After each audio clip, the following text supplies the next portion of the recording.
The American Legion was founded in March 1919 in Paris, France, by U.S. World War I military personnel stationed there who were dedicated to the four pillars of service and advocacy: veterans, military personnel, youth, and patriotic values. The American Legion today consists of 55 departments in each of the 50 states, as well as the District of Columbia, France, Mexico, the Philippines, and Puerto Rico. There are approximately 13,000 local posts worldwide. Current national membership is about 2 million. Combined with the American Legion Auxiliary and Sons of the American Legion, membership in what is known as the American Legion family exceeds 3 million. American Legion membership is open to military personnel and veterans who have served their nation on active duty during wartime. Eligibility has been open to all who have served on active duty since August 2, 1990, the beginning of continuous U.S. armed conflict in the Middle East and other locations around the planet. The Legion has been instrumental in the creation of a number of major institutions of American society, including formation of the Department of Veterans Affairs, creation of the U.S. Flag Code, and passage of the GI Bill, and many more.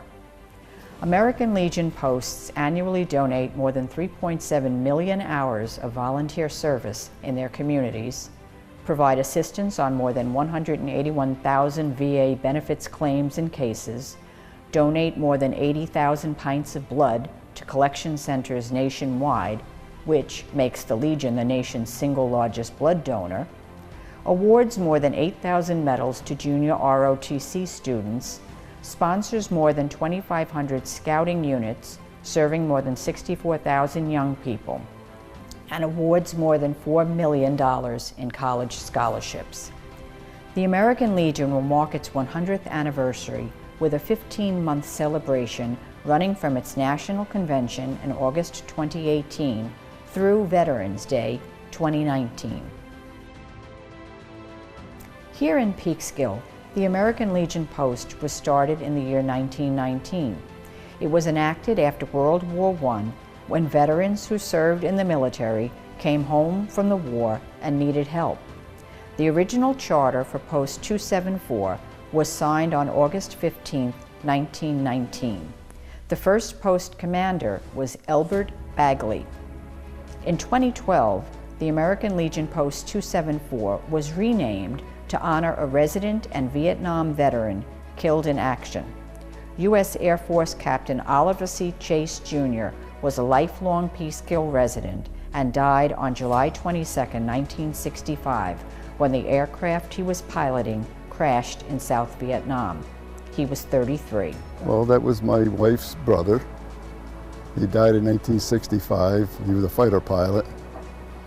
He had 5 children, 2 girls and 3 boys. And he wanted to distinguish flying cross. That allowed the kids to go to any one of the military schools they wanted to go to. They had the marks. The 2 girls became teachers, and the 3 boys all went to Annapolis. Oliver, which was the oldest boy, named after his father, he was in the military intelligence and OSI. Andy was the next oldest of the boys, and he was a Marine artillery officer. And the youngest was Eric. He flew the Apache helicopters in Desert Storm, and he was a full colonel when he left, and he spent the last part of his career in the Pentagon. The Post always assists in the care of the sick, disabled, or needy veterans, including their families. They send quilts overseas to wounded military and assist with goodie boxes for deployed military personnel. It's important to me because I'm a veteran myself. I worked in the VA hospital at Montrose. I worked there from 1990 and I retired in 2010. So I have a career within the Veterans Administration. So, you know, I've just carried over from my military experience to my work experience, and now that I retired, I wanted to get more involved with some veteran organization. I chose American Legion. I grew up in this community. I've seen how it, with the veterans when I was young, watching them marching the parade and carry the boat up with the little white flowers. And I always wanted to be something. So when I joined the military, I knew that. And then after I got out, I joined the VFW, 746. And I was belonging to them. I was doing the honor guard. I worked with the Memorial Day, Veterans Day. If you look at the history of our post, I think we've been very good to those in need. We've helped families, like in the hot weather, summertime, help them out with an air conditioner. Their husband might be active duty overseas in the Middle East, and they're home alone with their kids, and we'd send up and help take care of their property and fix them up so that it was safe for them and livable. We've done a lot of things. We do what we can when, actually, if we find out that you do need help, we will give you help if it's within our means, if we can do it. But we don't back down, we don't shy away from it. But like I say, we could do a heck of a lot more if we had a lot bigger membership, active membership. My main purpose is I like giving back. I like the role of charity, which I've learned in different ways in the American Legion and the Knights of Columbus, and reaching out to those in need. It gives me great pleasure when you're able to help someone else, with something, making it a little bit better for them. The Knights of Columbus and the American Legion actually made me a better husband, a better father, and I feel a better person in reaching out to others that maybe change to something a little bit for them to make it better for them. I got involved with the post because my husband was a veteran, a 16-year reservist, 4 years active duty in the Navy, and we found that the post existed, and we decided that we would both join. So he joined the Legion and I joined the Auxiliary. Veterans have always been very close to my heart. I come from a family with a lot of military service, and I just feel that sometimes they're a population that might be overlooked, and there's so much need, and we just wanted to get involved. Our motto is service, not self, and we do get involved with a lot of programs that I think are very beneficial. Let me tell you something, when you look at these guys that, especially if you go down to tear your heart out, if you go down to Montrose or you go down to the Bronx, and you see World War II veterans that have outlived their families and they're still in that circumstance down there, and nobody goes near them. Nobody, the politicians come around and they make big speeches, but not one of them would ever hold their hands or wipe their nose or feed them. And that aggravates the hell out of me. But, it's just that those were the greatest generation, there's no question about it. But then you see the young guys today, and I mean, they measure up to, and you see very young guys down there, and they're never going to get out of there or never going to be whole. They're never going to be fathers or grandfathers or anything. And we owe them so much. You just can't stop knowing that you have an obligation to go and take care of them, because that was the covenant everybody made with them. Any American should say, we owe them, and if they're in that shape, we're going to tend to them. And that's what we try to do, is tend to them in every circumstance we can. The post also has a ladies' auxiliary, which adds support to the Legion and the community. In 1980, the Legion post had a woman commander, a first for the post. Her name was Beatrice Kaufman. She was enlisted in the Women's Army Corps in 1944 and joined the post in 1976. She was also a member of the American Legion's Auxiliary. Each year, the post hosts the annual Memorial Day and Veterans Day ceremonies at Monument Park, donates money and support to veterans in need, hosts a golf outing to help veterans in need, works in conjunction with the regional and national posts to support veterans' causes, and works with the Department of Veterans Affairs to ensure local veterans get the help that they need. They work with local civic organizations to keep the memory of our veterans alive.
Oliver C. Chase Jr. Post also places thousands of American flags on veterans' grave at the local Assumption and Hillside cemeteries.